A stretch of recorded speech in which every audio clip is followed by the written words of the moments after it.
Pinkie Pie visits the Yak tribe. Hold it!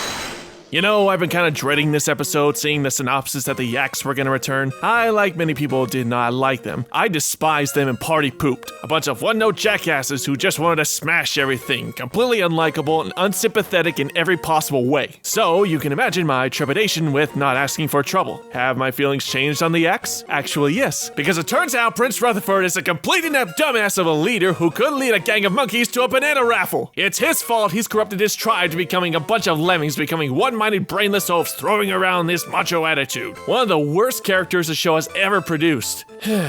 But let's take a step back. I'm all for world building. It's one of my favorite aspects of the show, discovering new and ancient locations, expanding on various pony culture, breathing longevity into the show by allowing the main six to interact with these various races, all the while gaining knowledge to better help themselves and others for the future. You don't get that exchange of wisdom here. I was willing to give this episode the benefit of the doubt, seeing the Yaks culture expanded upon, but it's pretty much everything you've already seen in Party Pooped, and the pacing just zips through all the other elements of the tribe's culture, coupled with the hatred I already have for the prince. I really don't feel like digesting or caring anything about their society, and constantly referring themselves in the third person as Yaks gets really grating over time. Yaks had never been so clear. This ceremonial Yak fire pit, where Yaks tell stories.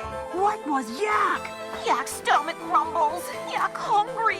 These Marklars want to change your Marklar. They don't want this Marklar or any of his Marklars to live here because it's bad for their Marklar. Let's do a little compare and contrast exercise, shall we, by using an example of a foreign character done well. Let's say Rolf from Ed, Edd and Eddy. Both derive from a country/tribe with traditions that appear alien to the locals, and both have deep pride in their unique cultures, openly expressing themselves around others. Rolf is a hardworking character, bringing forth his eccentricities constantly with all the strange and confusing customs of his old country. All of them weird, but interesting, painting a colorful picture of his people's culture. Even offering some off-color, but sage advice to his friends at times. All we ever get from Prince Rutherford is smash, and constantly showing his xenophobia, waving a banner of better than anyone else, his character barely changing from his previous appearance. Rolf, on the other hoof, though mostly an upbeat guy, does experience loneliness now and then, and you feel sympathy for the guy being distant from his home and family. It can be very depressing knowing that one could never return to their homeland and must contend and acclimate to the normal customs of the country they're now part of. Despite the fact he's one of the most respected and beloved members of the cul-de-sac, he's still a pariah, alone in this weird world he's now in.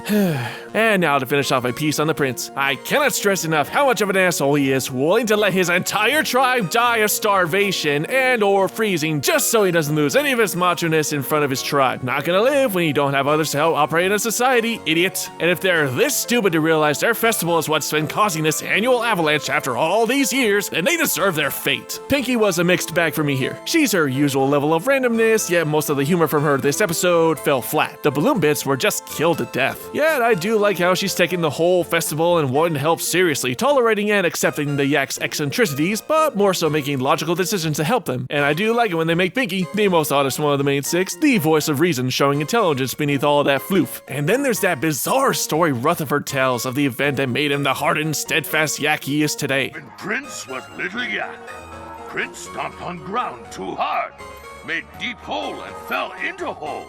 I waited for spring thaw. Prince survived on old. Firemen came and broke through the chimney top, and me and Mom were expecting them to pull out a dead cat or a bird, and instead they pulled out my father, and that's how I found out there was no Santa Claus.